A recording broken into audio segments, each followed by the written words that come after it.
3, 2, 1. When we're getting ready to put stuff out, it's a fear of the people's reaction. When you're at a place where you've done certain things, it's like, well, if this song comes out and they don't love it, does that jeopardize your place in this culture? Does that jeopardize your perception of what your album is going to be? Does that jeopardize your perception of your talent? The word dream to me is like being able to set a vision that seems crazy to people and believing in it and having so much passion behind it that it's like you're willing to do whatever to get there. I remember the feeling of people like, yo, y'all wasting your time. Like, this is crazy. Like, people don't make it in rap.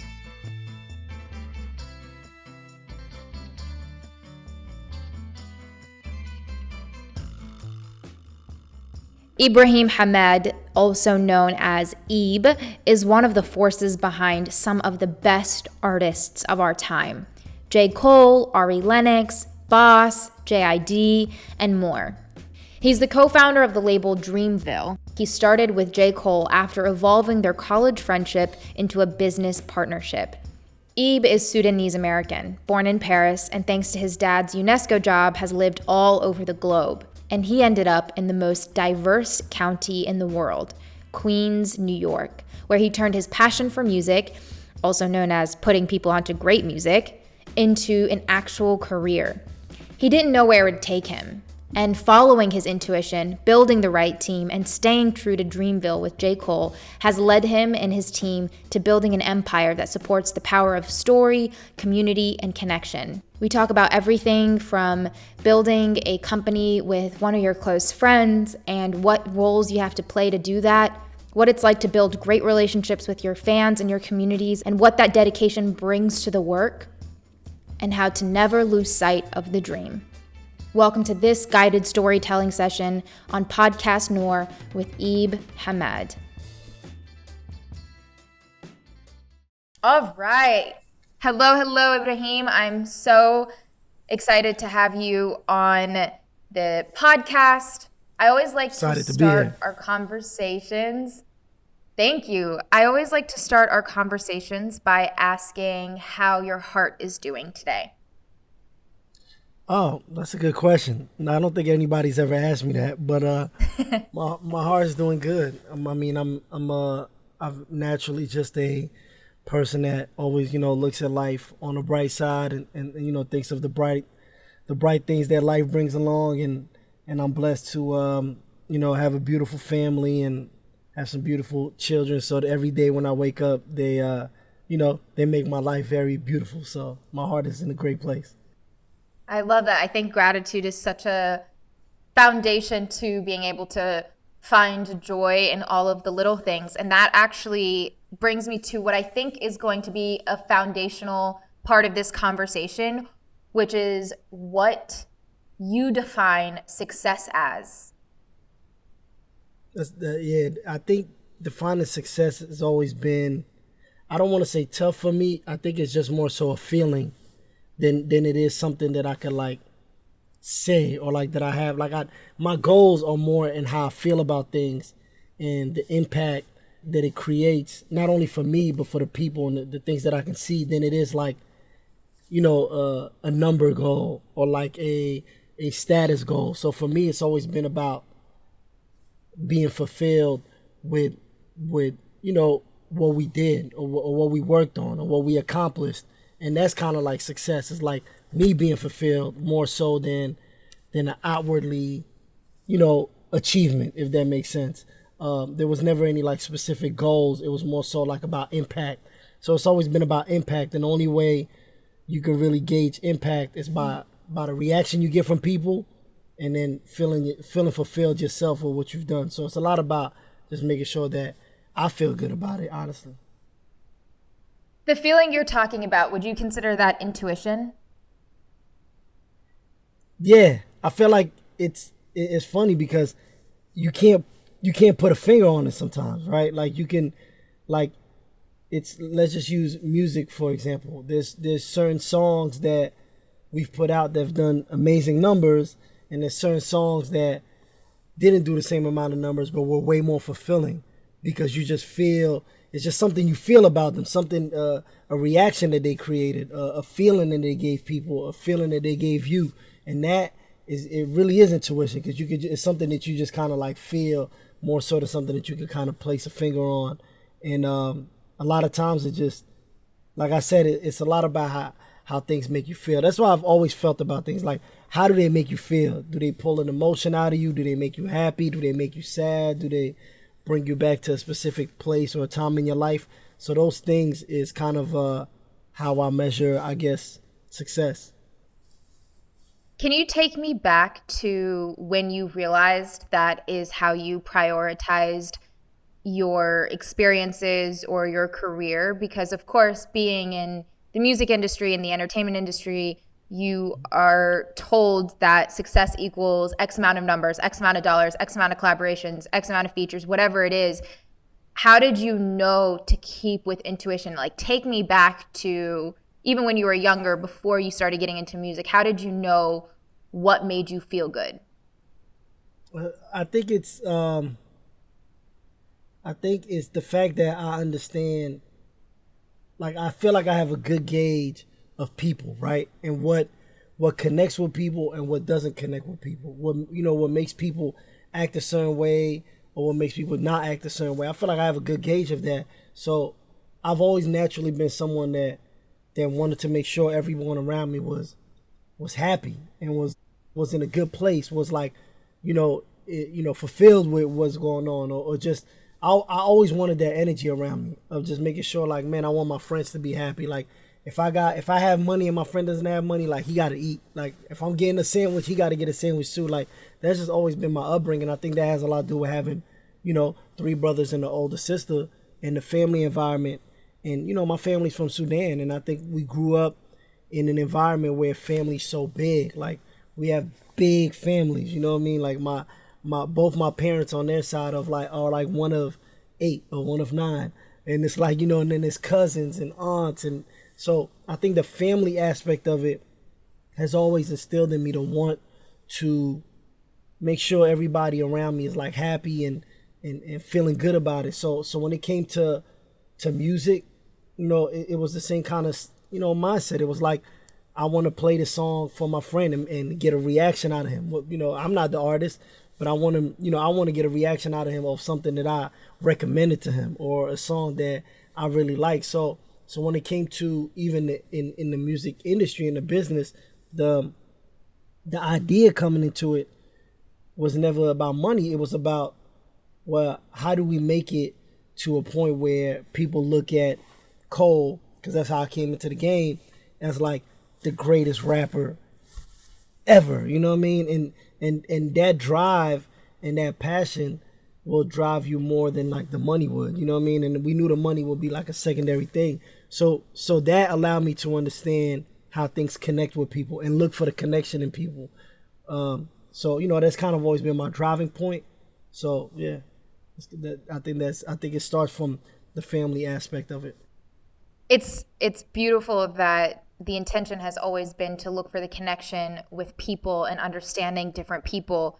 You were born in Paris, you've lived all over the world, your family's from Sudan, and then you spent the rest of your life in Queens. How has experiencing humanity through such a diverse and cultural lens allowed you to see the importance of human connection? Oh, it's everything. You know what I mean? Like, I think when you, at a young age, get to travel and see different people, see people that look like you, see people that don't look like you, see people that talk the same language as you, see people that talk a whole different language, see people that have different lifestyles and different cultures, it allows you to understand what are the things that connect us all. You know what I mean? Like, I didn't grow up like some of my friends, but we have the same connections. We have the same experiences that connect us. You know what I mean? Even in different situations, it's a feeling or it's an emotion or it's something that you went through in 2 totally different worlds that kind of yielded the same results. So in a sense, you kind of learn from those experiences and find a way to tie it to the people around you. And specifically growing up in Queens, like, I grew up around everybody. Like, like in Queens, and I think statistically is the most diverse county in the world. Like, you grew up around black people, you grew up around white people, you grew up around, Dominicans, Puerto Ricans, you grew up around Indian, Pakistani, you grew up around Chinese people, Japanese people, everything you can think of, Guyanese, Trinidadian, Jamaican. You learn at a younger age, like, well, how do I connect with these people? You know what I mean? At first, for me, it was sports. That was the first thing that helped me connect with people, because I played basketball, and that's just, once you're on that court, everybody's the same, and it don't matter if you speak my language or not.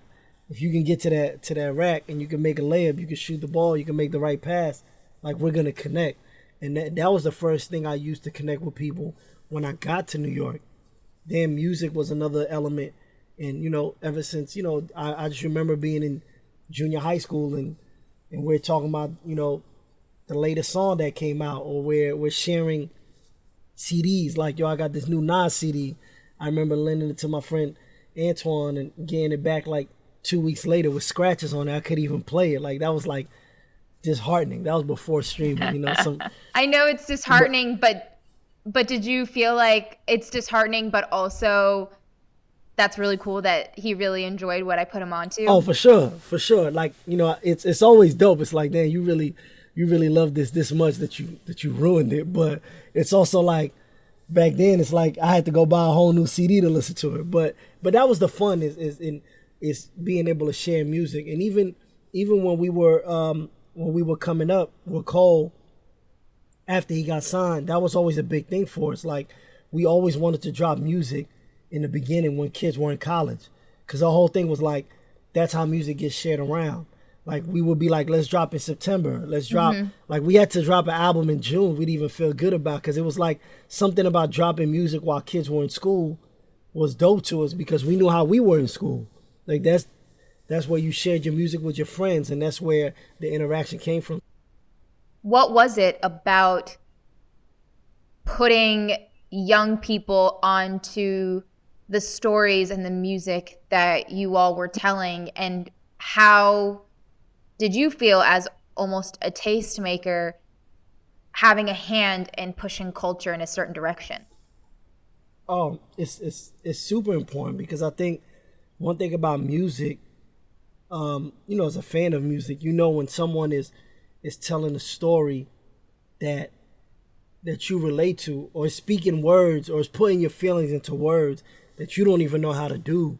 It's like you can find peace in there. You can find like answers in that. Sometimes you can find like a feeling that you're not alone. You know what I mean? Like, okay, I'm not the only one that's going through these things. And one of the things that connected me to, because I knew Cole first as my friend. I didn't even know he made music like that. And when I got more familiar with his music, one of the things that made me connect is like, oh, he's speaking for me. He's speaking for people like me, people like him that have gone through these similar situations, and it's refreshing to hear that, and it feels good to hear a story that you're like, oh man, like, I've been through that. Okay, maybe I'm not crazy, or okay, maybe there is a way out. You know what I mean? Or maybe there is, like, that's just, I know friends, like, growing up that didn't have their father around, and would make like comments like, yeah, like Jay-Z raised me, like, or Nas raised me. And it sounds funny, but the reality is, when you hear people telling stories, and you hear people giving you perspective, that sometimes, that's the only place you can get it is through the music. And to me, that was an important thing, because that impact and that reaction to those words is what drove me. You know what I mean? Like, not as the artist, but as someone that was working closely with him, to be like, man, the world needs to hear this, because it might help 10 people. It might help 100 people. Now, granted, we got to a point where it was helping a lot of people, and that's a beautiful part. But regardless, like, the fact that it can impact someone's life. And I've had people hit me up like, oh, Love Yours did this to me. Tell Cole this song did this to me. Like, those are the things that are, like, fulfilling. So you and Cole were best friends first at St. John's University in Queens. I wouldn't call us best friends. When you first started working, you weren't best friends at first? Nah, we actually didn't like each other at first, but it's cool because we both played basketball. No, wait. That's Nah, you know what it is? It's like there was this group of like, I don't know if every school had this. Our school had this thing called Common Hour, which was Tuesday and Thursday. If I'm not mistaken, from like 12 to 1:30, there was no classes. So like all the dudes that really play ball that necessarily wasn't on the team, and even some of the dudes that were on the team, we met up in the gym and like ran. And me and Cole were both like tall, but we were guards. So for a little bit, it was kind of like, man, I don't fuck with that dude. Like he just like, he playing the same kind of game as me. We was always guarding each other, but he actually got cool. He actually got cool with my boy Ted that I grew up with, one of my best friends growing up, because I used to sneak him into the St. John's gym, and when he would play, they got cool. And then, you know, me and Cole really got cool because we used to just party, and like, you know, we used to go out partying, and I was from Queens, and he was coming from North Carolina, so about around his junior year is when we really started getting cool, and just you know, that's when we got close as friends. Now, obviously, our relationship has grown so much as friends and as men. That's a different, you know, just a different situation. But back then, like, we was just like that was my homie, but we weren't like best friends in the beginning. Like, you know what I mean? Like, that wasn't like the situation. That's even more trust that he must have put in you, and that you must have put in him, because when you first started working out, you didn't have a job title, you didn't have a job description. What did it look like for you to show up as a friend first? I did trust him, and I trusted him because, like I said, I felt like I could read people, and I knew that he was like, from, you know, just from knowing him and his morals and how he moves, you know, you could look at someone and have a conversation with someone and be like, okay, you a stand-up like dude, like you really are built in a way that I can connect with, because I respect it, and you're gonna keep it honest, and you're not gonna, and he also, you know, he's someone that he didn't allow many people around him. So for me, it was like, I wasn't trying to be anything other than just be an ear and be a friend that was just trying to help out. I think if I would have came into the situation like, oh man, this kid is dope, man, you know what, I'm gonna be his manager, I don't think it would have worked out. You know what I mean? I think there was a genuine feeling of, there's really nothing in this for me other than seeing him win. Like, I would love to see him make his dreams come true, because I believe that his music and his words are gonna affect people the same way they affected me, right? So I think that grew into, you know, what Dreamville became, or me managing it. But because it started as something pure, I think that's what allowed it to stay something pure. You know, I think if I would have seen it from the beginning, was like, I'm gonna manage this kid, or I'm gonna try to weasel my way into managing him, I don't think it would have worked, because then I would have had other intentions, and it wouldn't have came from a pure place. Right. So for young people out here who are aspiring music managers, and they see up and coming talent around them, what advice would you give to them, and just friends managing friends? From my experience, I've seen it be hit or miss. I mean, my husband is my manager, but we were best friends before, and we worked together before, and I couldn't see anybody else being my manager the same way. And so there is like this pure magic of trust and knowing that I want him to win more than even myself, and he wants me to win more than even myself. What are the ingredients for that type of relationship? Can a manager-talent relationship exist if you are not good friends? Oh, it could definitely exist. You don't have to be, you know, good friends or best friends, but you have to. It has to be. You have to want what's best for the talent. Like, you know, management is a selfless position, but if you're, and I don't blame anyone that's doing things, that's managing artists to further themselves. I do think that a lot of times people have to think about themselves, but I think the best relationships work-wise come when you're putting the artist first, you're putting the art first, and you're putting, you know, whatever the vision that you guys have created first, that I think makes for the best management relationship.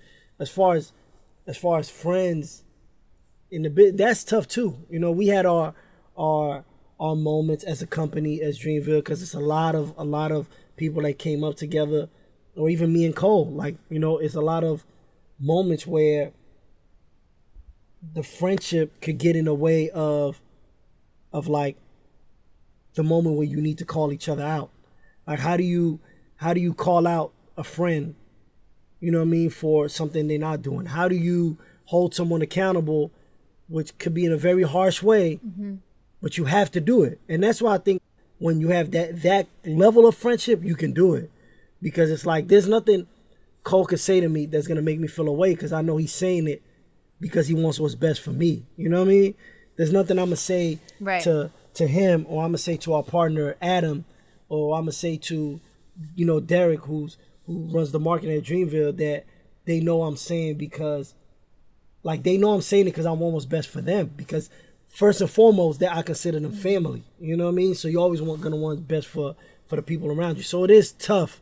It's tough, but you have to have the utmost amount of trust to be able to work with friends, because there's gonna come points where you got to call each other out. There's gonna get points where you're gonna have to go through moments where, you know, where it's not easy. Like, there was moments where, you know, it felt like every time me and Cole would speak would be about business, and that wasn't good. Like, he didn't like that, I didn't like that, and, you know, you have to fix that, because you know, the relationship is what drives what we've been able to create.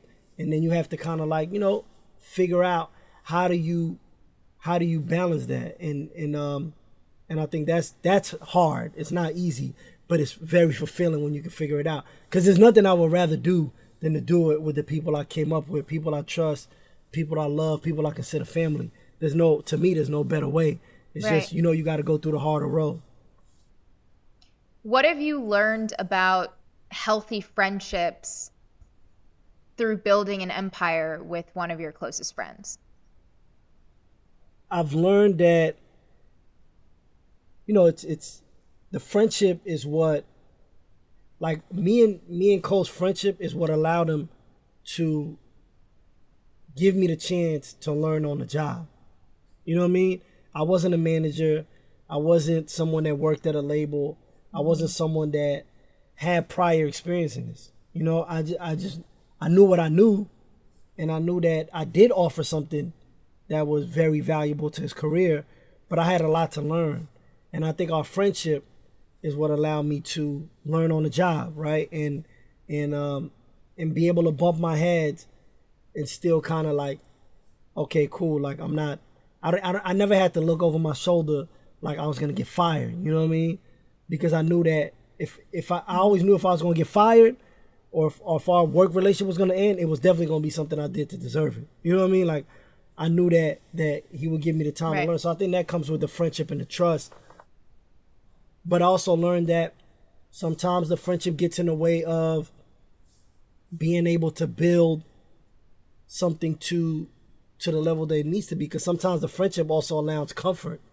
And that's why we had to go and find other people to come in, you know, specifically on the Dreamville side, to change things around a bit, because sometimes you can get too comfortable because the friendship allows that, you know what I mean? And so it works both ways, but for me, it's always been a plus. Even knowing when you have to add more people because you're getting too comfortable it's wisdom, and also putting your ego aside and knowing what you can and can't do. As someone personally who finds it really hard to delegate tasks, and I think that I'm the only one who can do everything the best way possible, and I just overextend myself and things get really complicated. How did you go about building and managing a team and letting people thrive? Yeah, that was hard to get to that point. And I'm still getting to that point. You know what I mean? Like, now I'm way better than I was before. But, you know, in the beginning, it was always like, because I was and I still am, so passionate about it. You know, I look at all these things that I work on, like, yo, these are like like I put my life into these things, right? So I wanted to work so bad that I used to like tell people like, yo, we need this done. And if I don't hear back that it's getting done, I used to just assume it's not. And I used to be like, fuck it, can I curse on this? I don't know, like, it's fine. All right, well, I used to be like, you can say, it's your story. You say what you want. All right, cool. But I used to be like, if I didn't hear back right away, it was almost a feeling of like, fuck it, I gotta go get it done because it's not getting done. Instead of trusting that they're working on it, they just not necessarily updating you every second of the at a moment of it. So it was tough because our team was so small initially with Dreamville, and it was so dependent on like everybody kind of doing everything, and for me it was so much like fear of things not getting done that I didn't allow people to really, I didn't trust people enough or allow people enough to just do it their way until I had to learn, well, one, it's not helping me, but it's also not helping the company. If I can't just delegate and allow people to do what they do. And then it also came to the point where it was like, well, okay, you hit a point where you know what you know, but you also know you don't know everything, and there's people around, there's people out there that know way more than you on how to get things done. And then it was about putting those people in place to make us better, to make me better, to make the team better, and understanding that like there is no ego, because at the end of the day, it's like when you think you know everything or you think you got it all figured out, like that's just the beginning of the end.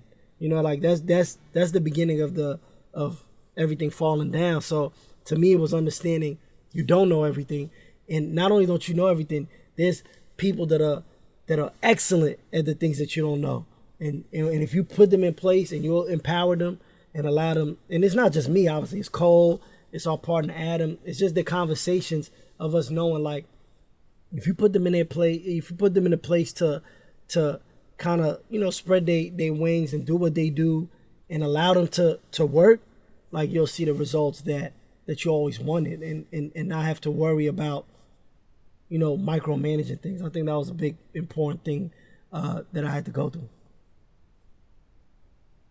Do you think the act of letting go in that sense is intertwined with ego? And if it is, what role does ego actually play in this whole process? I think it's intertwined with, for me, it was intertwined more so with fear. It was like the fear that it's not going to get done the right way. It wasn't really the ego that I can do it better than you. It was the fear that I care more than you. That's really what it was. It's like I felt like no one's going to care about this. But is that still ego? It is. I mean, it's still ego.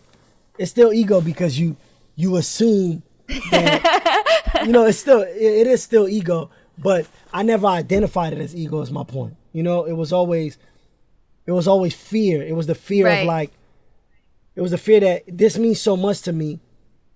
I don't think it necessarily means as much to you. So you might not be waking up thinking about this first thing in the morning, not realizing that, it does mean that much to them. They just work differently than you. Everybody works differently. So I think it was fear, but like you said, it's ego in that, because it's also the ego that I can get this done no matter what, or I can get this done better than you can because I care more, or because I know how to get this done. So it was ego in that, but I think the main thing for me was fear. Mm-hmm. Can you tell me about a time that fear took over a little bit, and had you given into the fear in a negative way, things would have looked different today? I mean, I still go through that, I still go through that. There's ideas and things that I want to do with Dreamville beyond what we're doing now, that sometimes the fear of starting from the bottom, in a sense, or starting something brand new, like the fear of of having to build something back up and not knowing if you can do it again, or if you can really just do it. Like, that fear kind of stops you from sometimes even attempting things. That's what bothers me sometimes is I don't even attempt things because I'm worried, that it might not work. And even in music, like me and like specifically with music, me and Cole have these conversations all the time, because we'll have a song and it'll be like, I think it will be better this way, or I don't know if this song's gonna work here or not. And he'll always be like, yo, that's fear. Like, let's find out why we're scared and then kind of address that. And there's a lot of times that we've left songs off of an album because of fear, and then you look back later like, damn, like we were so scared of this moment that we didn't realize the magic in it. So like, even if something as small as music, of songs and albums, it happens. But just, to me, it's there's always been that, like, so I always talk about, I've talked to people plenty of times about like wanting to get in the sports world, but it's like a fear of like, are you really gonna jump into the unknown and have to build? But what is the fear of? What is the fear? It's the fear of failure. So if it's a fear of failure, then when managing a team with artists, it's hard because all of the artists also, it's like they're being vulnerable. They're putting their heart on the line. They're putting their mind on the line. They're putting their stories on the line. If you can do that, if, for instance, you put out a song and it aligns with what you believe in and it's part of your truth and part of your story, how could it fail? What does failure look like in that sense? That's a good point. I think what it is it's a fear of, specifically with music, I can speak to the music part, and dealing with artists and seeing how they move. And even for myself, when we're getting ready to put stuff out, it's like, it's a fear of the people's reaction, right? So when you're at a place where you've done certain things, it's like, well, if this song comes out and they don't love it, does that jeopardize your place in this culture? Does that jeopardize your perception of what your album is going to be? Does that jeopardize your perception of your talent? Like, you know what I mean? And your authenticity. There's all these things that go through your head. But I think it's just, there's still a feeling of, like, people care what other people think. Like, that's just natural. And for artists specifically, I've seen it from the artists that I work with, that's obviously something that they care about. That they make music and they release it because they want people to love it, and they want it to affect people, but they want people to love it. So there's like a fear that it's not gonna work how you want it to work. You know what I mean? And I think with social media, you get that reaction right away. There's no delay on that. There's no delay on how people feel. I don't think it's the right way to go about it, but it's just a natural human emotion, I think.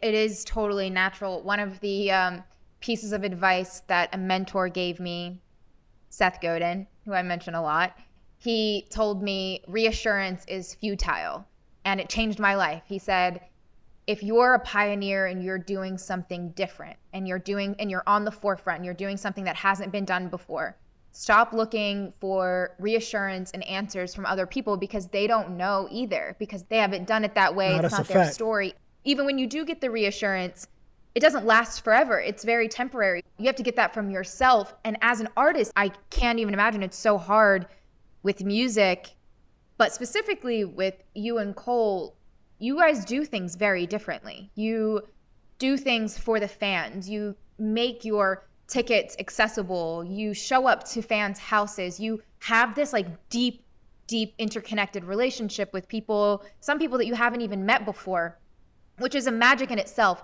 But how do you balance something so extraordinary like that with being sustainable for yourself and realizing it's not sustainable for me to keep making things for other people, because maybe you know something that they don't know and you're teaching them. And especially if you're doing things differently, even just starting Dreamville and starting a label and bringing people on to support artists, not because of how many followers they have or how, what their potential could be according to X, Y, and Z. So how do you think people should go about balancing doing things for the people who have supported you from the beginning and realizing you are a pioneer, an individual, and it's worth delivering your art based on what you feel is right.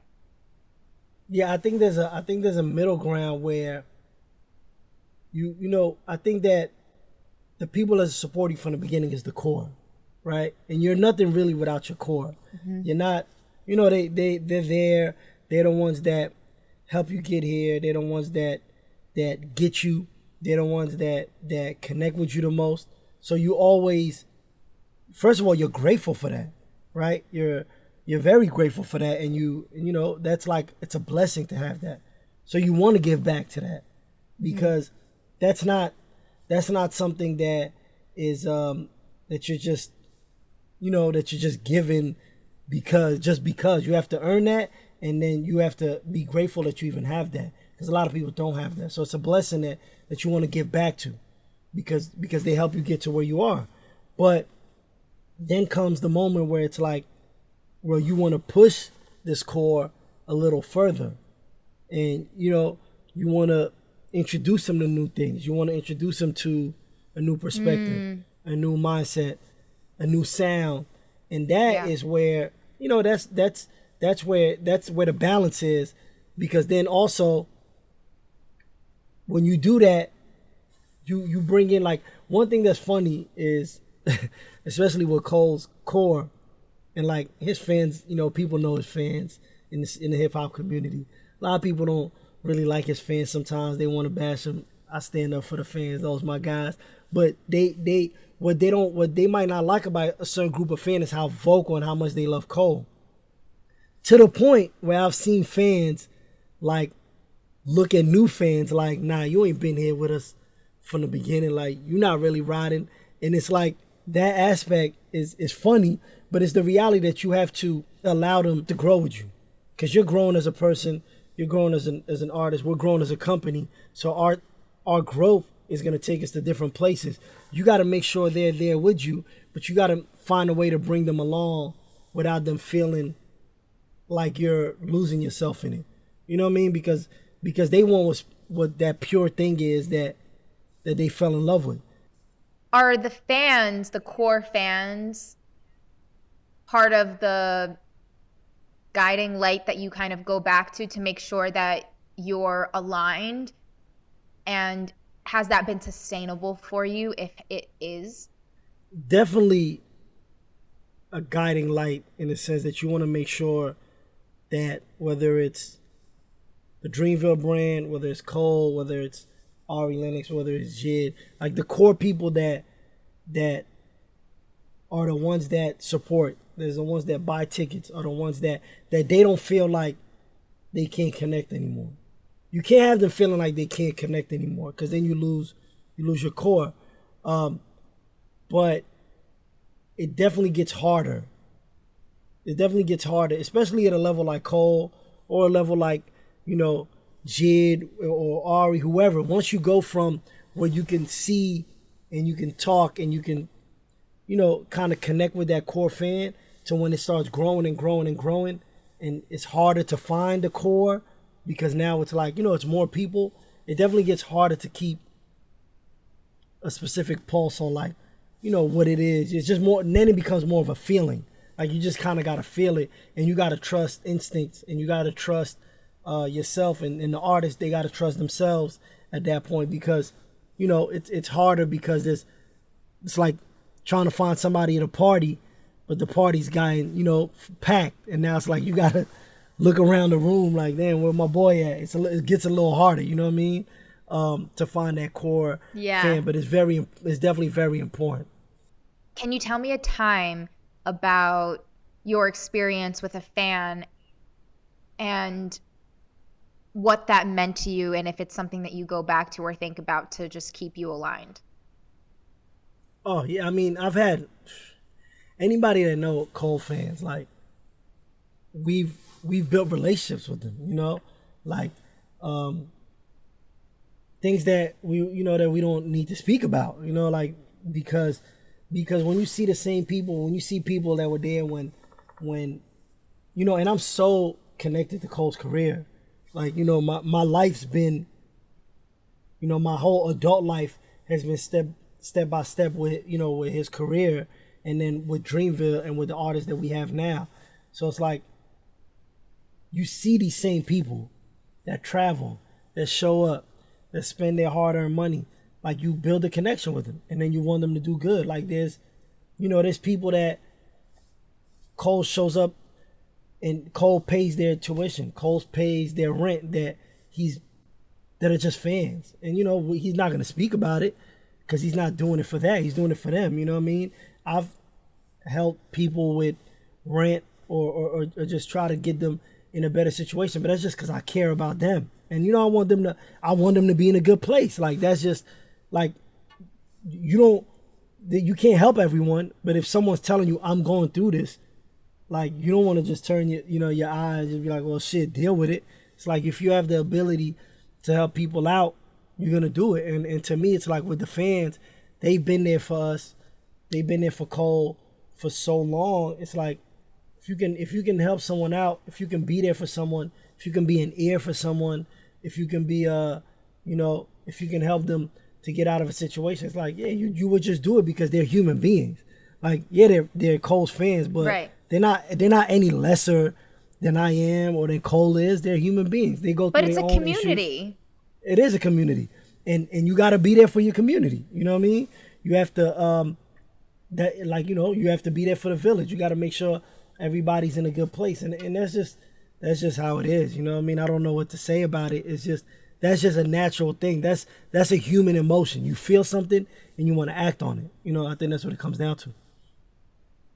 How would you give advice to people who have a fan base or a community that supports them? What advice would you give them to stay connected? Because I think that it is a known fact, of course, that Cole's fans are very vocal, very loving, very loyal.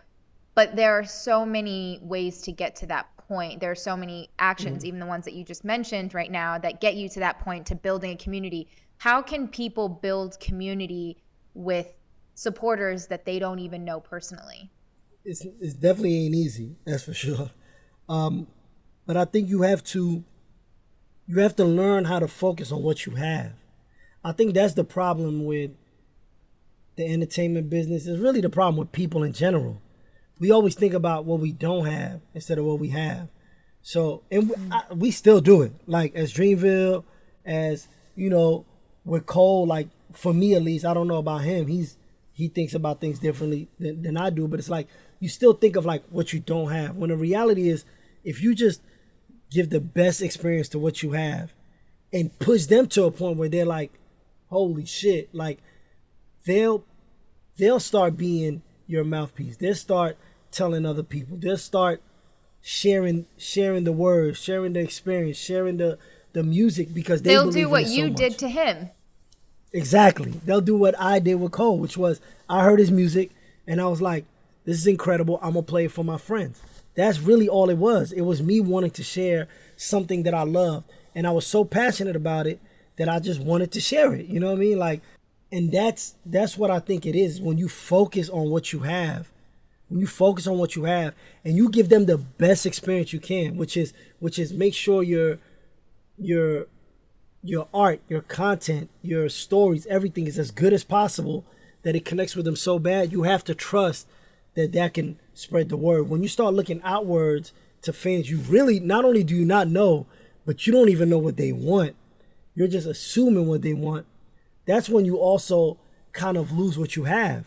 Because now you're playing a middle ground where you're trying to grab these people, but you don't really know what they want.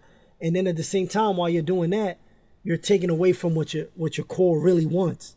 So that's the hardest part about, specifically with music, is finding a way to bring in new people and like make new people interested with the music while keeping your fans all the way satisfied. That's the hardest part, right? But I think the fans is the more important part. This is also business. It's funny because you have turned your passion into a business, but the lessons that you've learned through passion have also become business principles.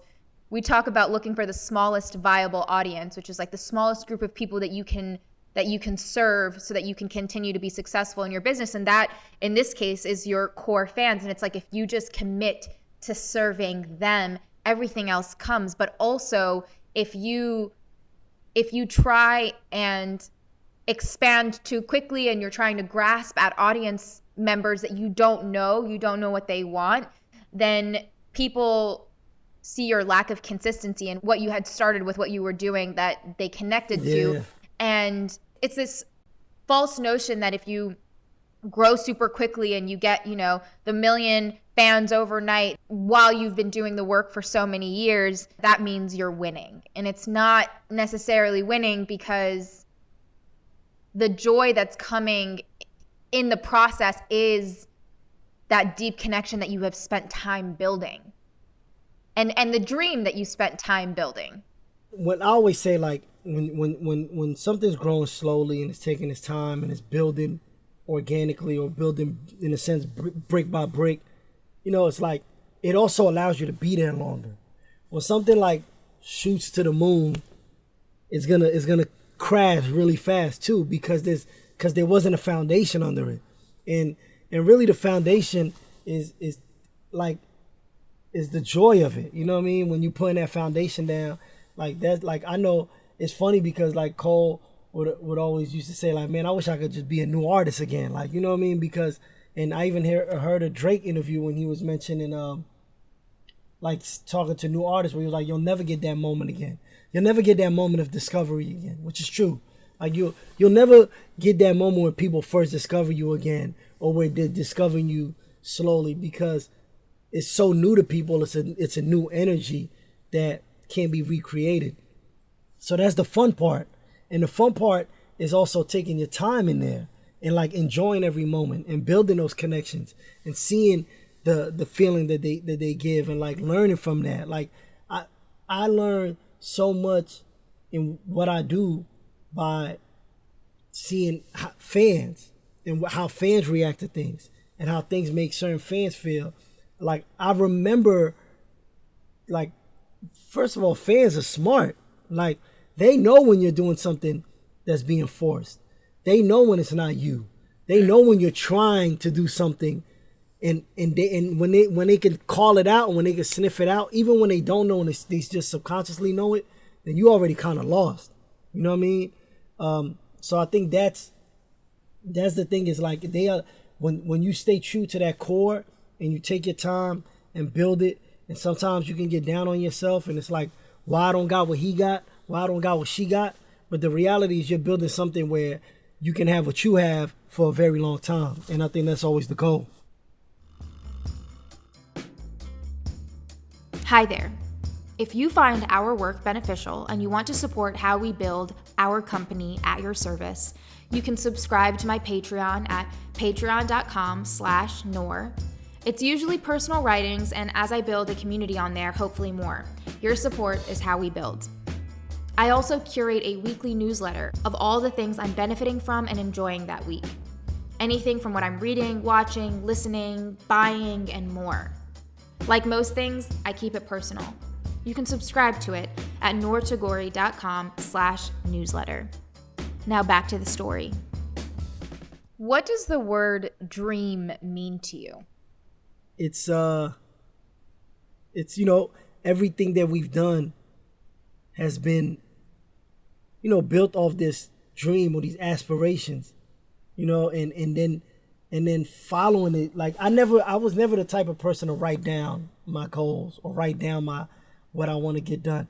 I damn near barely even really remember my actual dreams. Like we have this joke, and I always be like, yo, my dreams is ass. Like when I'm sleeping, it's like, it's not that interesting, but like, it just don't be that interesting. But my, the word dream to me is like being able to set a vision that seems crazy to people and believing in it and having so much passion behind it that it's like you're willing to do whatever to get there. And that is like, I remember when we were in college or when we was leaving college, and it was like, and the thought of like, man, Cole gonna get signed, and people being like, y'all crazy. You know what I mean? But it felt real. It felt real to us because it definitely felt real to him. I came on to his dream a little later. You know what I mean? Like he already had his dream in place. But I remember the feeling of people like, yo, y'all wasting your time.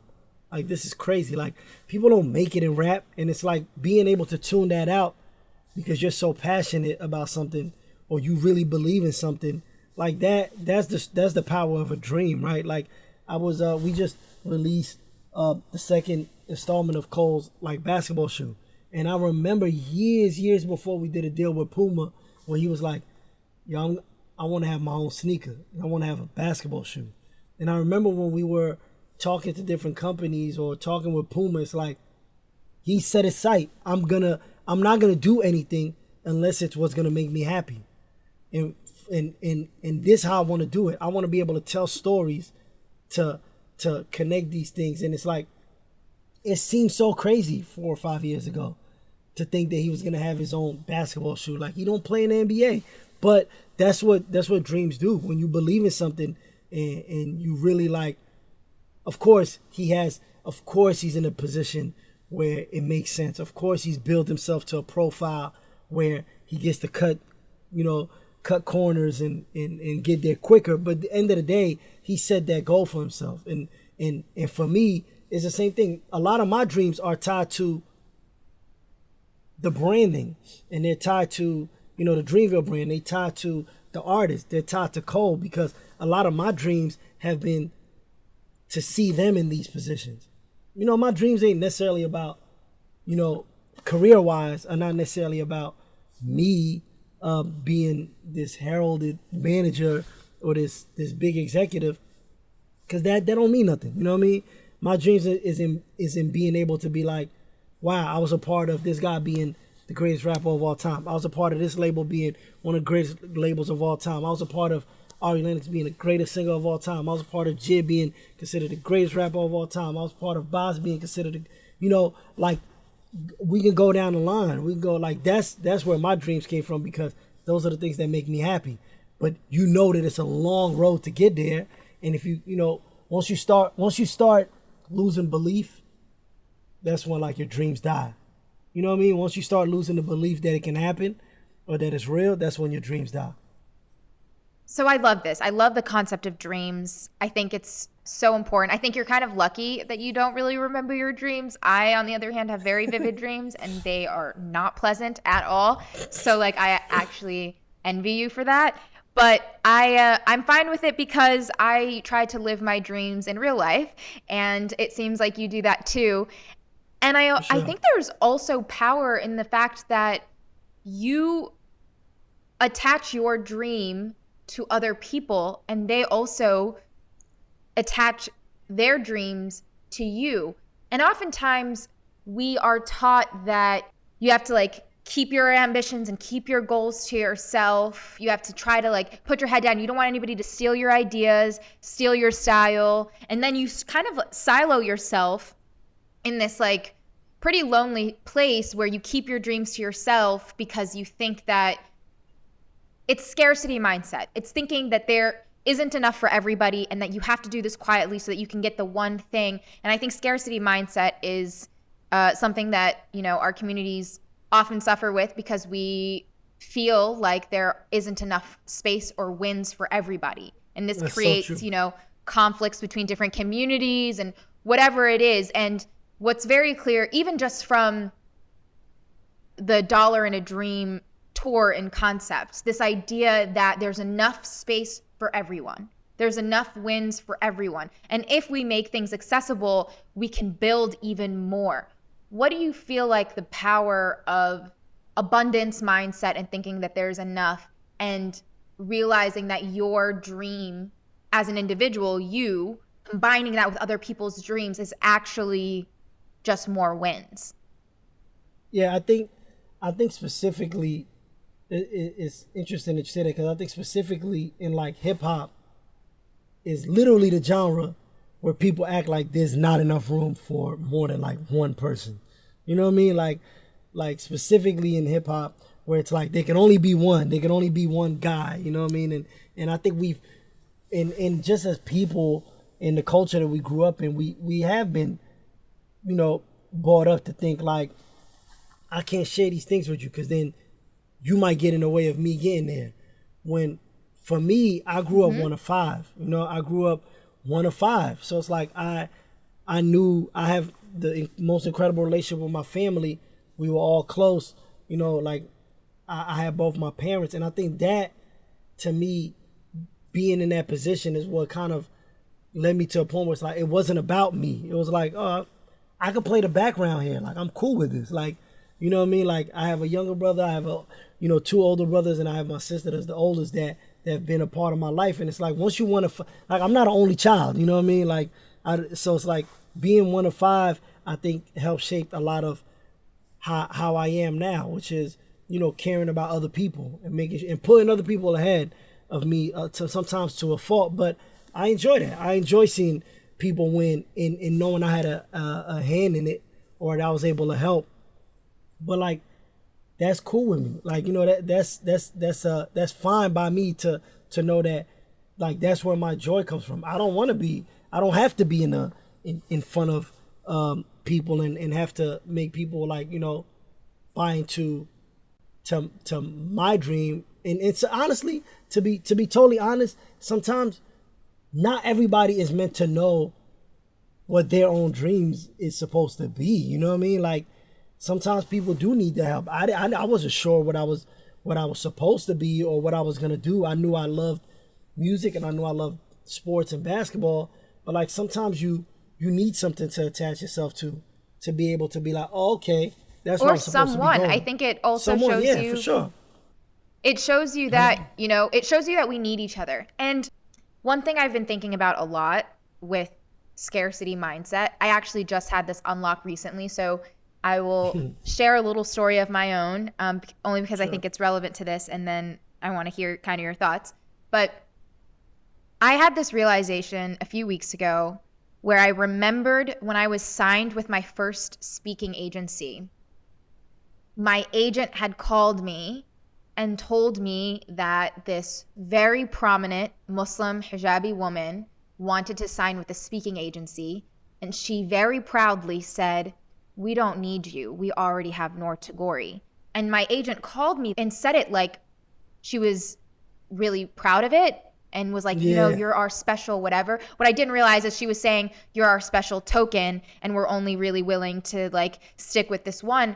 But it made me think about how scarcity mindset isn't just, you know, a cultural, personality thing. It's also that a lot of systems, especially in entertainment and representation, do tokenize, and it does feel like there is only room for one. And that's why there's so much hostility between people of the same community or the same professions. And Dreamville is really admirable to me because you started your own company where you were like, now we're going to bring on our own people. We're going to continue to put people on.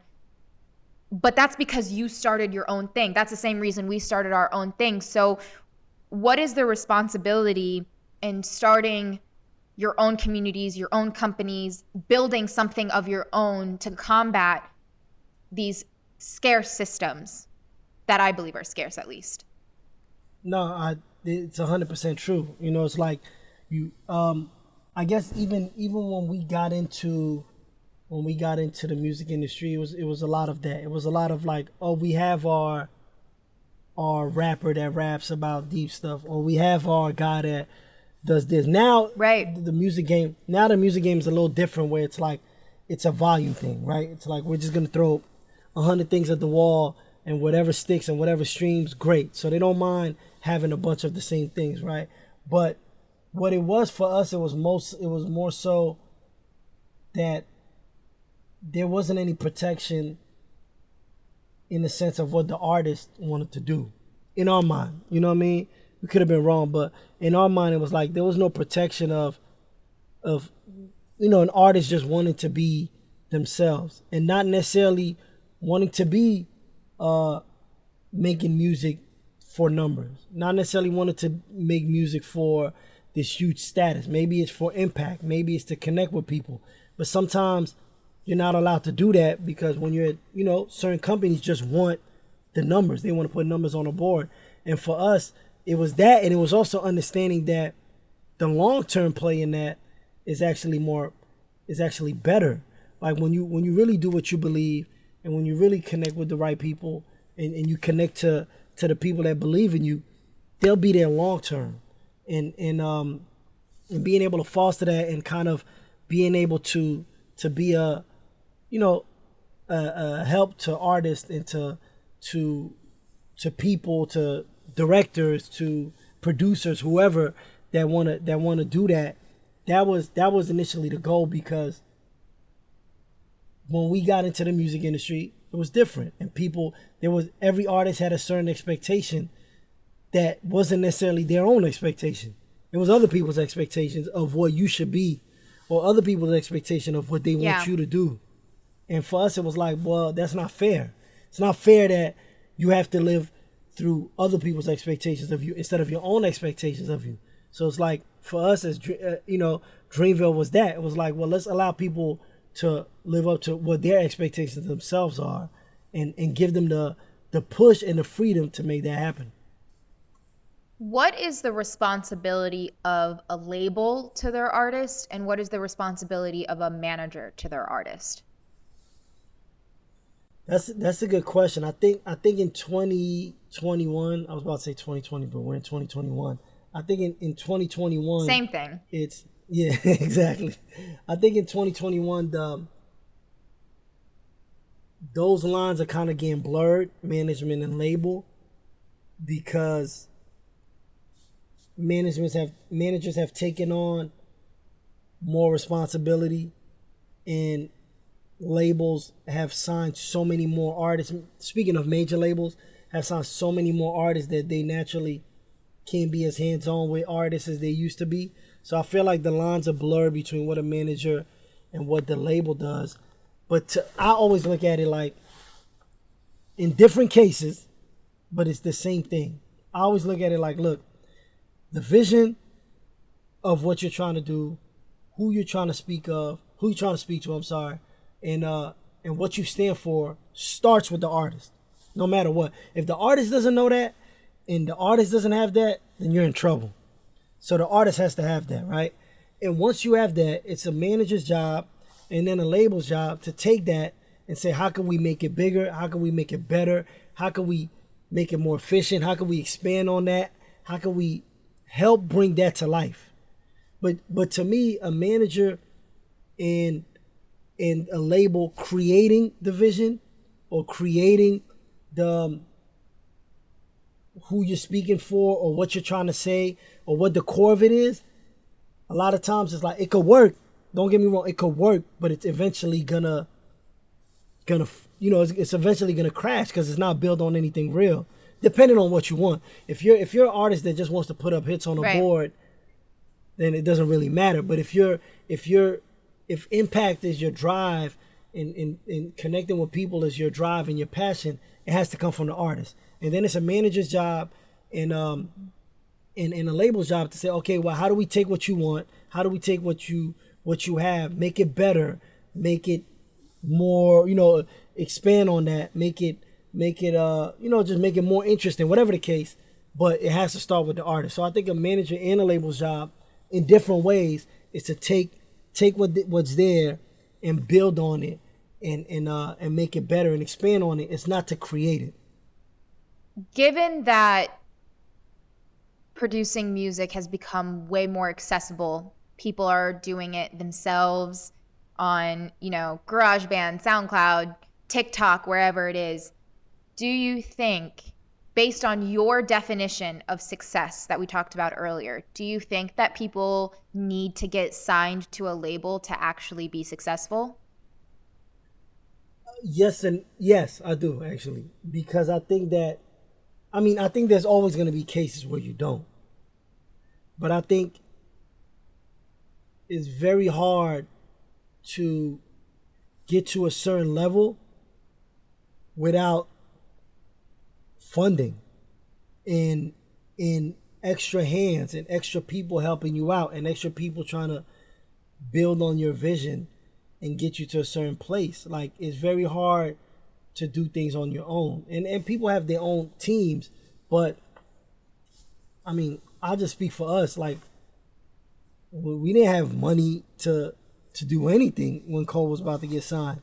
You know, like we barely had money to get a plane ticket somewhere, let alone being able to record in a real studio or go on tour when you were not really getting paid, or go on promotional runs and meet radio PDs. You know, like it takes some funding to do that. And then also, on the other hand, it also being at a label or signing to a label also offers you people that have seen it.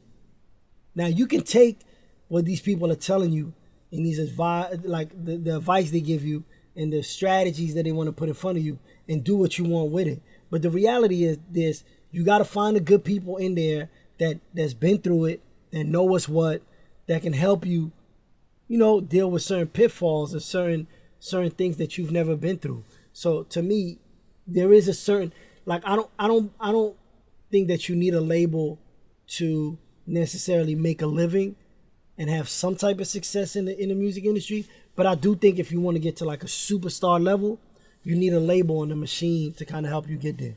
What does success look like to you at the superstar level? That's a good question. I think what success means to me at the superstar level is being able to impact an even larger amount of people, obviously, because now your profile is so much bigger, but while still being yourself and still being able to remain true to who you are and remain true to what your messaging is and who you're speaking for. I think that's important because it's easy to become a superstar. It's not easy to become a superstar, but it's easy to, once you get to superstar level, to lose yourself. And to me, success at the superstar level is being able to get to the superstar level and still be yourself. I joke with Cole all the time. I was like, yo, you beat the game.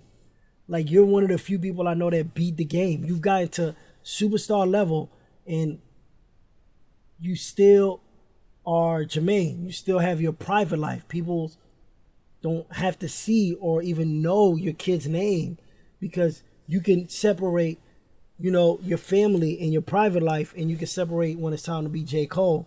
And even though the music is one, and the music in his real life is one thing, you know, that's what makes people connect to him, is that he's so honest and he'll say things in his music that you won't even know. Like, he'll put his feelings and stuff in his music, but he found a way to get to this level and remain himself. And I think that to me is what being a superstar, success as you know, at the superstar level is being able to become that big and still remain yourself and not lose yourself and not lose who you are, and not lose your morals, and not lose what makes you you.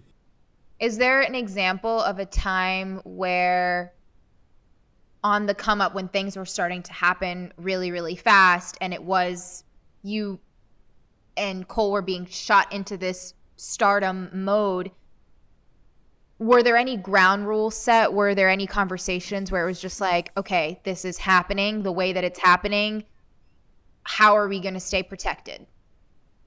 I don't think it was ever a conversation, or at least not one that I can remember. But I think it was intentional. You know, I think it was intentional because if you look at our team, you know, Cole's two best friends from high school back in Fayetteville are right there with us on the road. You know what I mean? Like, Cole's roommate from his freshman year in college is me and Cole's partner in Dreamville.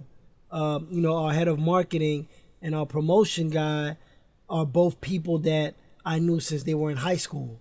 You know, then you got like Camille. So is it keeping the right people around you? Exactly. You keep the people around you that never let you forget who you are. You know, because if you bringing in new people in that don't really know you, they're meeting you as J. Cole. They're meeting you as like this superstar level rapper, and they're gonna treat you as such. Not that we treat Cole like he's not a superstar, but I mean, they're gonna move around you as such. Like, it's gonna be like a yes sir, no, you don't have to do that. Like, you know, like, it's gonna be a certain level of treating you like holiness. And with us, we of course, as friends and as brothers, we're gonna treat you we're gonna make sure everything is good, but we're not gonna treat you like you're not one of us. And we've surrounded ourselves with people that are always gonna treat us like, yo, we're a family. Like, even sometimes I joke with people because they're like, introduce me and like to somebody else. They're like, yeah, this the boss, or like, yo, this the president, and I'll be like, yo, like, I don't look at it like that. I know that that might be a position of mine, but I look at it like, yo, we're all in this together. We've all helped build. Y'all all been a part of helping to build this, and at the same time, while we have chats about work and things that need to get done, we're in the same chats with the same people about what's going on in the latest sports news, or what's going on, and like we're a part of each other's lives. It's not just clock in for work and leave. So I think those things have helped us, and specifically with Cole, I would say helped them stay grounded, because you see the same things that you've seen, and you're having the same conversations, and you're going through the same things with the same people that you were before you were J. Cole. And also, I think that he got signed at 24. I was 25, he was 24. And by the time he dropped his first album, he was 26. It's like by then you kind of know who you are more than if you would have signed at like 19. You know what I mean? 20. It's easy to get lost when you're young and you get thrown into the fire. We kind of know, we kind of had an idea of who we were. So I think those two things, we never had the conversation, but those two things kind of like intentionally having the right people around you allowed you to, stay grounded. It almost seems like having each other as a shield and having the people who know you that well as a shield also protects you not only from becoming inconsistent and not genuine to who you are and your story, but also from loneliness. Because if you did bring on people who did treat him that way, or any of your artists, then that is how you end up feeling really lonely, because you end up having to try and live up to this image that they have of you because they're treating you some type of way. No, that's super real. And you know what? I never thought of it that way. I know that's a reality, but the way you worded it is so true. Like you're trying to live up to how these people met you and who they think of you, what they think of you, who they think you are. And that's, that's not necessarily a reality. Like there's a difference between you the person and you the artist, or you the entertainer, or you the podcaster, or you the speaker. Like there's a difference, between that and who you are as a person. And I think that when you don't have people that know you as a person, it's easy for you to get lost in just being the artist, or just being the entertainer, or just being the public figure. And exhausting. It's got to be exhausting. Like, I mean, I don't know, because I don't have to act like that towards anybody, but it's got to be exhausting. I've been working in journalism for over 10 years, and I remember when I started and I tried to dress a type of way and talk a type of way and act a type of way, because it was the only representation that I had seen on television were people who didn't look like me, so I thought I had to look like them. And I would feel really tired because I felt lost, lonely, and like I was grasping for something that didn't feel mine. And as soon as I surrendered and I was just like, I'm just going to dress the way that I dress, talk the way that I talk, I'm going to show up as myself, not only did I get better at my job, but I could withstand, touring by myself or reporting on multiple stories in a day, because I knew that even when I showed up in this interview or in this story, I was showing up and I forgot that the cameras were there, and I got to sit down and talk to people like people, and just as if I was having an actual just regular conversation. And it just made me a smarter worker, but also I didn't have to wear a mask. And I think that so many people struggle with wearing a mask of what they think people expect them to be. And this isn't just in entertainment or being a public figure. This is showing up at your office every day, or your virtual office, or showing up in class, or showing up in your household amongst your family. And, being multiple versions of yourself, and because you want to live up to everybody else's expectations, and then you forget who you are in the process. It's No, hard. 100%.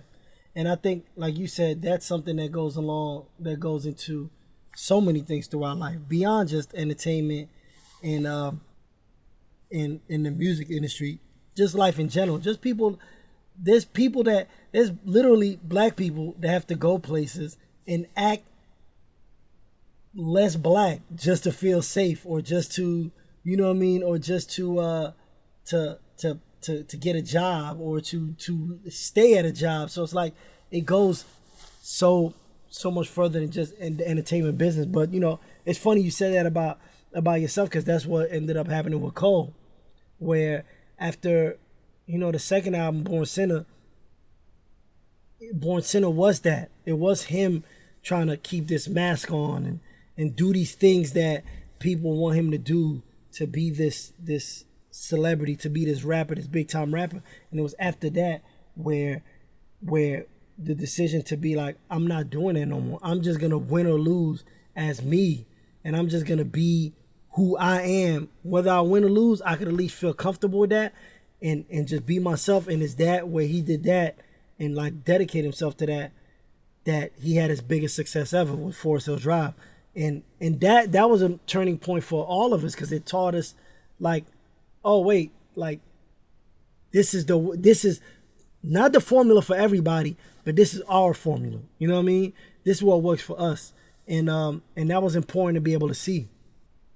Maybe that is the formula for everybody, but we just have to have the conversation around how to let that become the norm. Because, and I really would love to know what your thoughts are on this, but how can fans, colleagues, coworkers, family members, partners, friends, how can people other than the self support other people to fully be themselves? Like, how can we as bystanders help give people permission and the confidence to be like, we want you to be authentic. We want you to be yourself. Because you said Cole had his biggest success in his album, and it's just like, that just means that that's what people wanted to begin with. And that's what I've been realizing, is that the more and more I am myself, the more I realize the people who I want to be in my audience or my circle or my supporters, that's what they were looking for the whole time. That's true. I think the problem is, like, you can try to empower the people like that, but it's dealing with their fears, right? So I'll give you two examples, because I've seen it. One is Cole came in as himself, right? All the way. Like, there's nowhere where Cole strayed away too much from being himself. But he came in as himself. He got to a certain point because of who he was, right?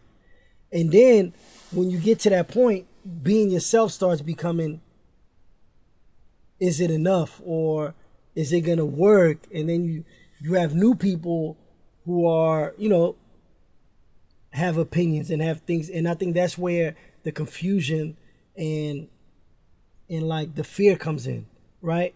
And then you got to find a way back to yourself. And then obviously then it worked out for him. But even when you use Ari, for example, Ari Lennox, like when we first signed her, like her idea of what being an artist and being a big artist was, and what ended up working for her. Like, I remember, and I'm not taking the credit for this, I think it was a group effort, mostly comes from her, but I remember having to convince her, like, not convince her, but having to have those conversations, like, what's gonna make you special and really make you connect is you being yourself, because you're naturally someone that's incredible. You're naturally funny. You're naturally, like, authentic. You're naturally real. You have moments where you're gonna say things that are gonna make people mad, and say things that are gonna make people, like, really rally behind you because they needed to hear it. But she had to get the confidence to be able to do that, because she didn't think that people wanted her. You know what I mean? Like, I don't want to speak for her, obviously, but it's like, and that's not just her, it's artists in general. Artists have to get the confidence that people want them. You know what I mean? And I think then it got to a certain point where it worked and she became big, and then it started scaring her again, because now, like, everything she did, she felt like she was being judged for, or like people are like, oh, but why is she doing this? Why is she doing that? And I think that's the weird balance where it's like, damn, I got here by being myself, but now, do you really want me, or do you want me to be? And the reality is, your fans just want you, but it's these extra voices that come in that you can't control. I think this applies not only to artists. I think this applies to everyone. I think for sure that pushing through that fear of wanting to not fail is something everyone struggles with, but maybe that happens when your definition of success evolves. I'm speaking a little bit slower here because I'm literally having this unlock as I'm talking, but maybe it's when your definition of success evolves into the standard cookie cutter definition of success, which is like, you know, fame, monetary wealth, contracts, stability, all of these things. And it's just like, oh, at first, you know, success was being able to do the art that I loved and being myself. But now I've seen these things that the world tells me are wins. How do I reckon with balancing wanting these things in a healthy way and also training my mind to push through the fear that I can't be myself in order to have both? No, I mean, is that clear? That's, you know, it is. And it's very clear. And I think the thing is that people come into a situation, like you said, with what they think success is, right? And sometimes also they think success is gonna maybe validate them or make them feel worthy. You know, like, I don't know, everybody has different situations. I can't speak for anybody because everybody's situation is different. But what it is true is people's idea of success is a certain thing. And when you get there, or when you get close to there, you realize, like, oh wait, like, that doesn't fulfill me. Like, you know what I mean? Like, I think it's realizing what is fulfilling to you. That, like, that's really I guess the thing that you don't really know until you're in it. You don't really know sometimes what's gonna be fulfilling until you reach a certain point, and you're like, oh, okay, like, that doesn't even fulfill me to be super famous, or that doesn't fulfill me to have to, you know, to do this, like, or to do that. Like, I think what's gonna make you fulfilled is different for everybody, and I think that's the thing is figuring out because your first thought is becoming a superstar or becoming famous or having a lot of money is what's gonna make me fulfilled. You know, some of the people that's most miserable that I know are people that might have the most money, you know what I mean? Or might be the you know, the biggest celebrities, but they don't have, that's not what makes them fulfilled. And I think that really changes and varies from person to person. Person to person and experience to experience, because I think that having a conversation like this and being open about it and just being open about the reality and humanizing people that we put on pedestals, and not in a negative way, but just being like, you can be an incredible artist who has completely changed my life and also be a private human who's going through human things. Having that conversation more and more and amplifying stories like yours and Cole's and Ari's is, I think, how we get there, how we get people to give themselves like the grace that they need to be kinder to themselves, to realize that, you know, their intuition and their gut instinct is kind of their best friend. It's their guide. It's the thing that's telling them the truth more than anybody else. And it's having that relationship with self and understanding, if I am doing something that is making me shake in my bones, then I know that it is something that is bigger than me. And the only person who will have the answer is inside of me. Like, I can look for reassurance from everybody else. I can look for, you know, answers to questions but it's you, like, you already have the answers. You already know the direction that you need to take. And sometimes your fear gets in the way of you just taking that direction because you can't see the rest of the staircase, every step that you take. And that comes down to trust. And you have a very specific relationship with trust. And I would love for you to elaborate on why you choose to be so trusting and where that came from.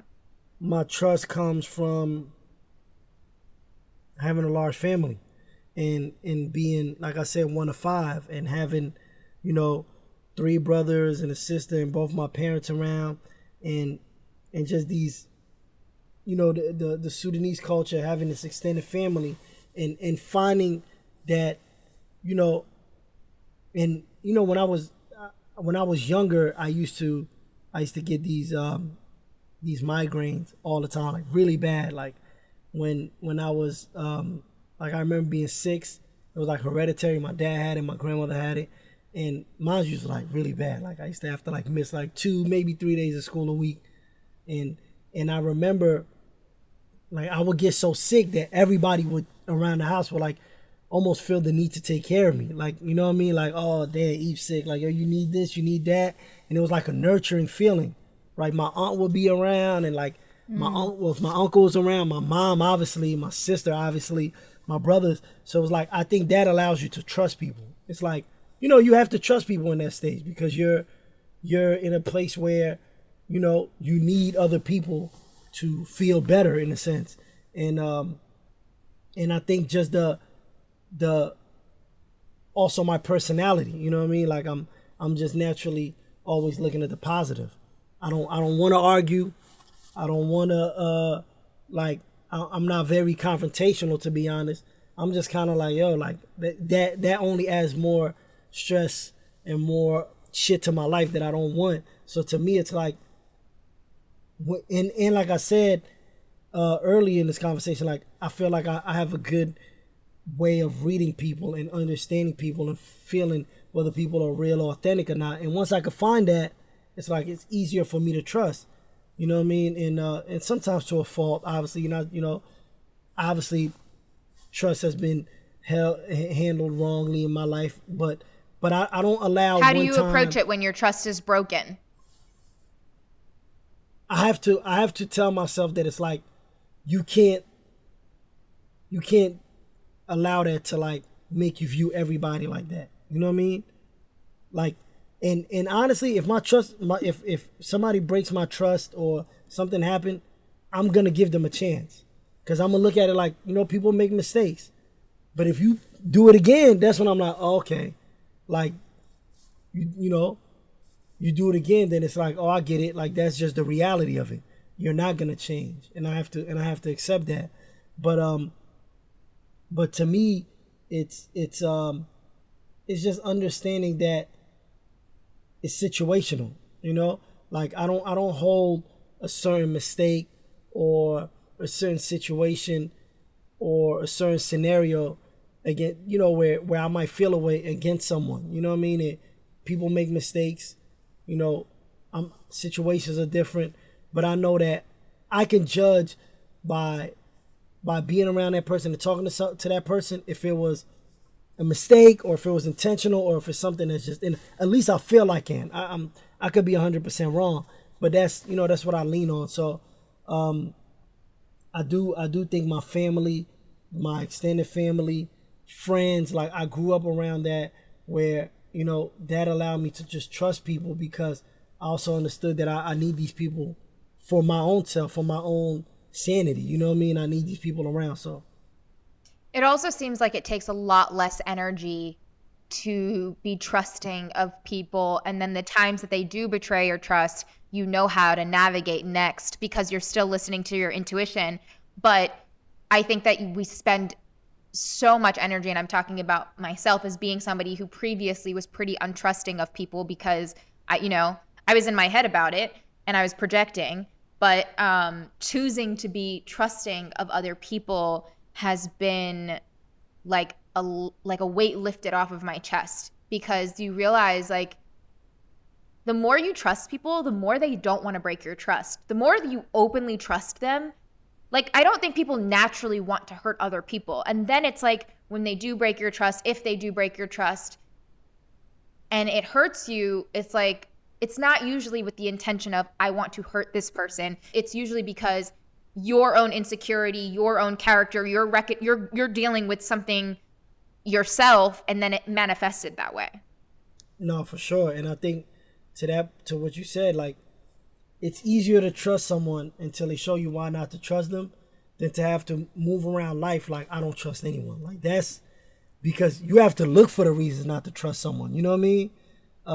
You have to go around like, and honestly, when you just, to me at least, when you move around life where you don't trust anyone, you miss the beauty of like human connection and like the beauty of certain moments that you can't get by yourself. You know what I mean? Like I always joke with my wife when we're like looking at houses, like I'll be like, man, I could live anywhere if I know I got like a couple of the homies and some close people around, because that's what I need in my life. I need my family.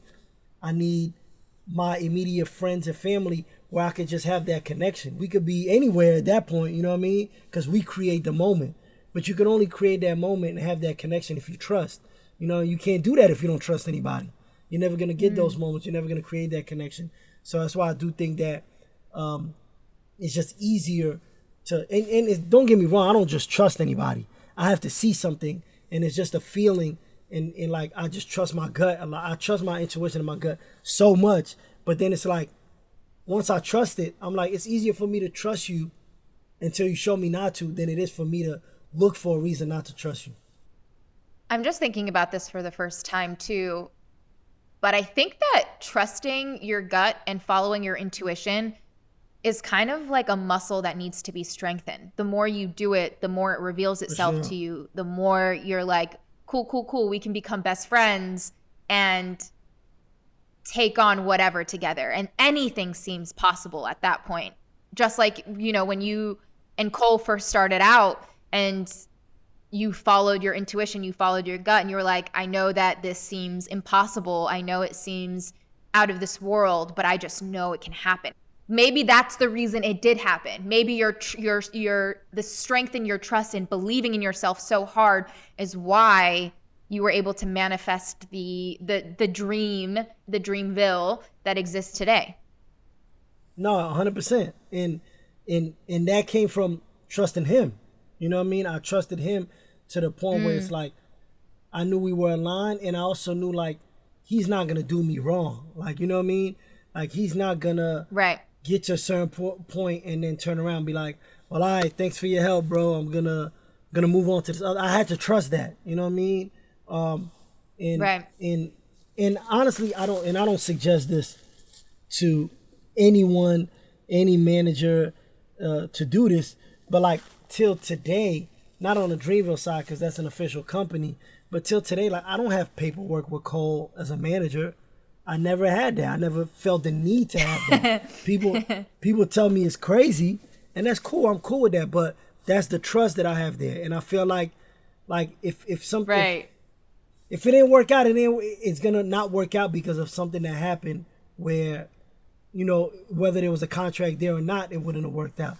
But that's just the trust that's there. And for years before I was in the position that I'm in, I had to trust that, like, yo, this is my guy, this is my brother. So it's like, end of the day, you know what I mean? Like, what's meant for me, he's gonna you know, make sure it happens. And if it's not meant for me, then it's not meant for me. Right.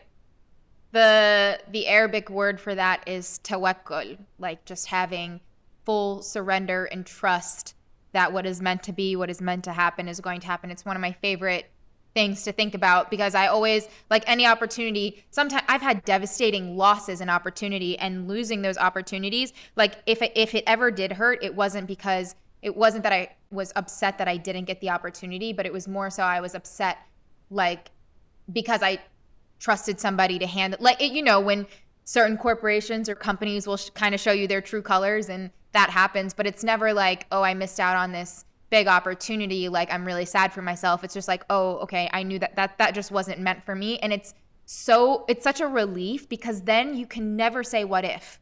You can never be like, oh, but what if we had that? Like, what if we got that contract? What if we got that gig? What if we got that collaboration? Like, what's the point of doing that? That wasn't your path. So keep looking forward. Just keep moving, you know? Nah, that's real. That's real. And again, that same time frame I was talking about with Cole, where he decided to take things in his own hand, there was a lot of that. He told me, like, he started feeling like he started looking outwardly at other people why things weren't working the way he wanted it to work.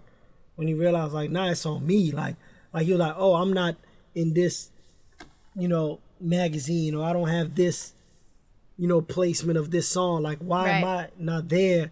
When it was really like, nah, well, that's on me. And I think once you empower yourself to do that, you're right. And even if you fail, you feel like that's on me. Instead of failing and feeling like, well, it's because of them, it's because of him, it's because of her. Because that, to me, is like, oh my gosh, yes. Yeah.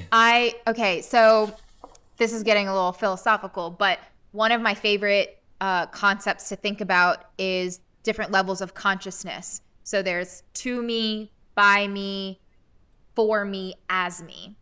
And a lot of people, I would say majority of people, exist in the to me section, which is like, for sure, oh my gosh, it's raining outside. I can't believe this happened to me again. I'm not going to get to go outside. It's kind of like that quote, there's no such thing as bad weather, just inappropriate clothing.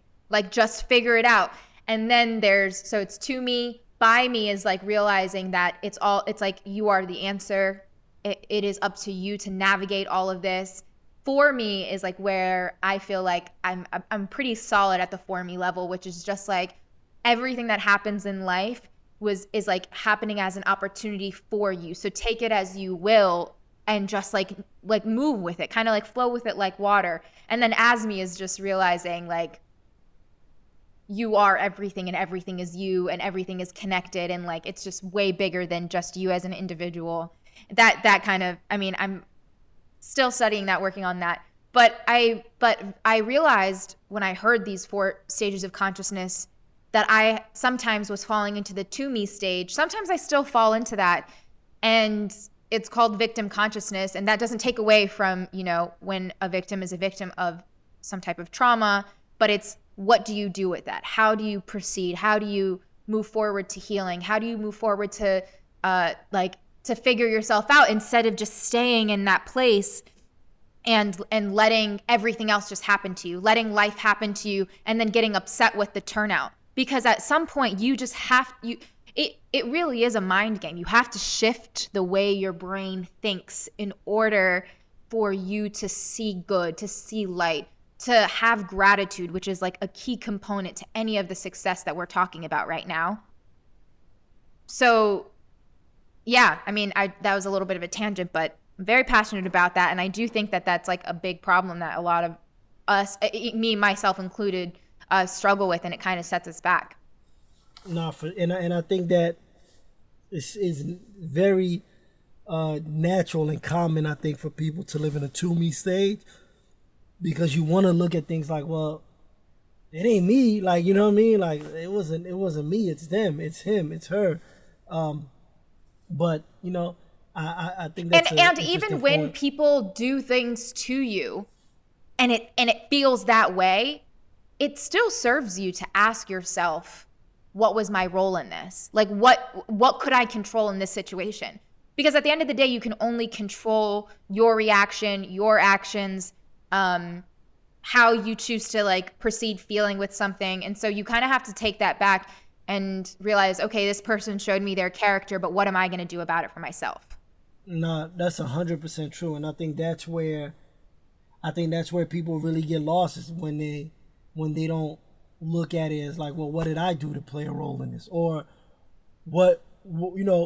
why am I in this situation? Like, what can I control to get out of it? Or what did I do to put myself in? People always look at everybody else, but no, that's real. And it's funny because my a very close young friend of mine that's like a younger brother, named is Dennis Smith Jr. He plays for the New York Knicks. He always says that. He always be like, I always hear him say like, nothing happens to me, happens for me. Like, you know what I mean? Like, that's just like kind of his saying. That's kind of what he always says. And right, that's amazing.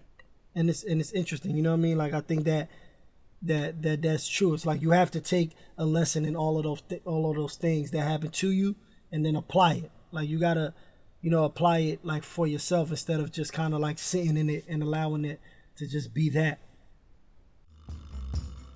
Hi, I hope you're enjoying the storytelling session. I just wanted to share something with you.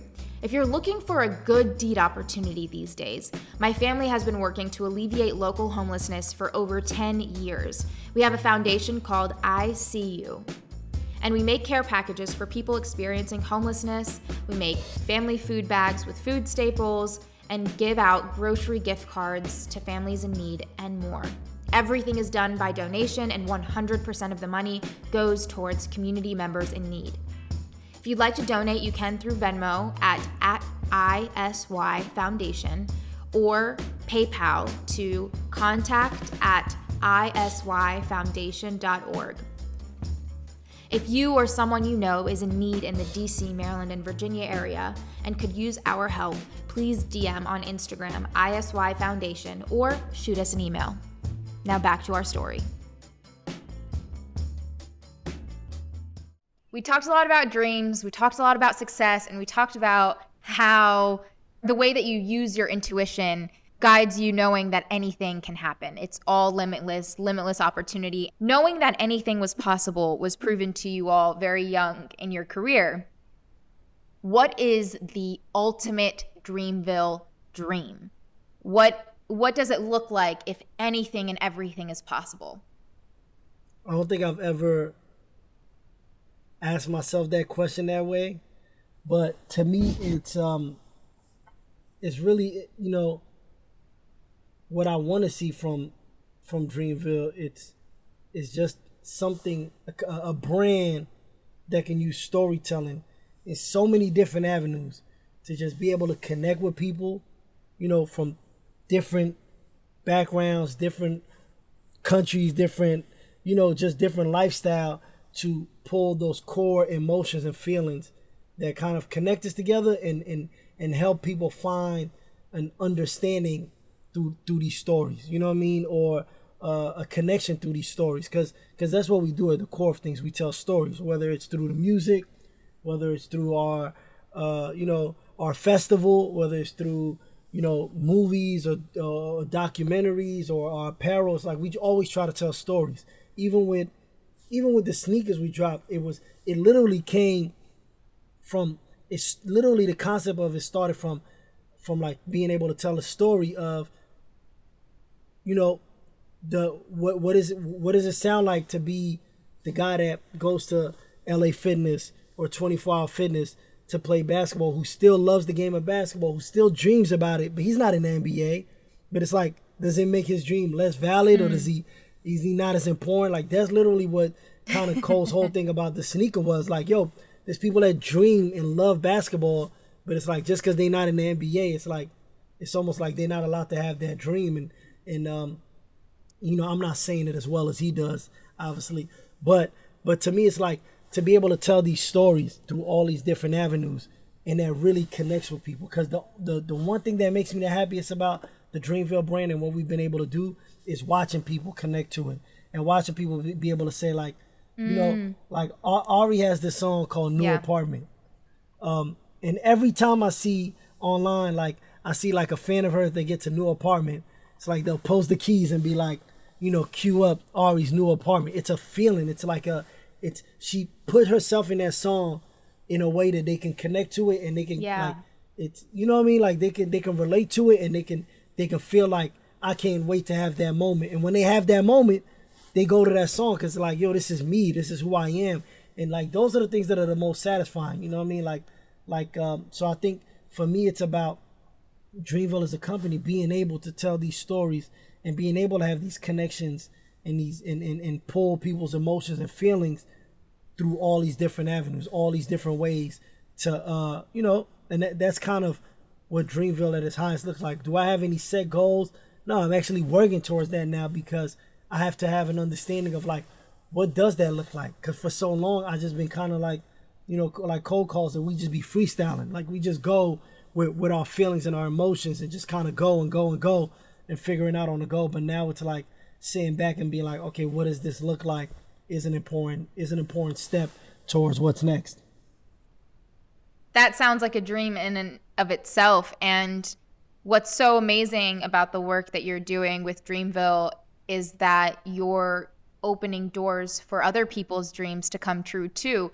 Cole having that shoe collaboration, which we talked about in our household right after, was like major, because it opened the door to people who aren't, NBA players also getting a basketball shoe collaboration. It just expands people's lens of what identity looks like. You don't have to only be one thing. You can be multiple things. You can have multiple loves, and you can explore all of those avenues. And the power of story, I think, is really important to that, because it's the tool that you use to explore different avenues. It's the tool that you use to explore fashion, to explore music, to explore documentary making, to explore podcasting, to explore painting, like anything that you care about. You can use story as a tool to connect. And if you identify with the story, it can still resonate with who you are.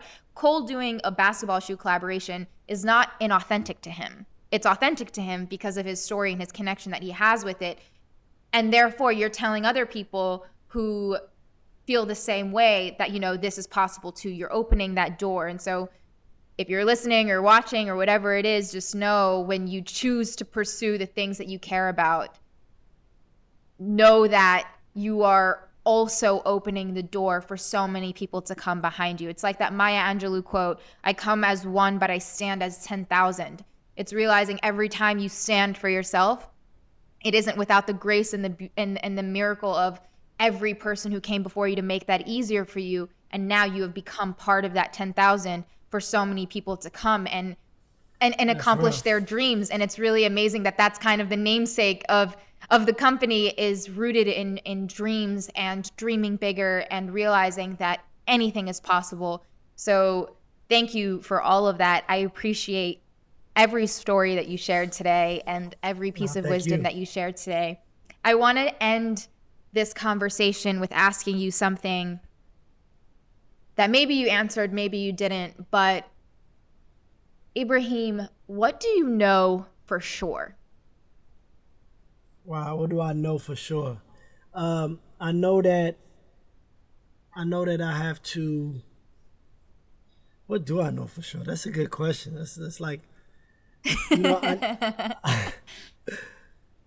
I know love, right? Because I know love because I've, my wife, and then obviously having my kids, my two kids. I think that like introduce you to love in a whole different way, and caring in a whole different way. So I feel like I know that, and I feel like I know to trust my gut. I feel like I know that because it took years to learn that, but I feel like my gut has never, strayed me wrong in a sense, or lied to me. So I feel like I know that. I don't know if I know much else. I don't know a lot. I'm still figuring a lot out, but I know those two things. I don't think that there has to be a lot that you know for sure. I love the answer of love, because I think love is universal and it's healing for everyone, and that's what we need more of. And your answers were love and intuition. Those are like two very big things that you can know for sure, because it takes a lot of people a lifetime to get there. So congratulations on knowing two major things, and for continuing to make work that we can all appreciate and learn from. Thank you, and thank you for having me. I appreciate you. Thank you so much. Thank you. For more Ib, you can follow him on Instagram at King of Queens with a Z 25. And you can check out what Dreamville has been up to. For example, J. Cole just dropped an album and a documentary, and they just do so much great work. Please, please, please don't forget to subscribe, rate, and write a review. I would love to read it, and it's also a really great way to show support for this work. If you'd like to watch the video version of this podcast, it is up on YouTube or Facebook, both/Noor. And to you, our listener, I want to thank you for your listen and support. I'd love to stay connected. Here are some ways I'm telling stories these days. You can text me if you are in the US or Canada. Yes, it is me, not a bot. I also text you intentional daily questions of the day. My number is 301-246-8894. You can follow us on social, on Instagram, TikTok, Facebook, and YouTube at Noor, and on Instagram at AYS. My Twitter, Snapchat, and Clubhouse is N Tagori.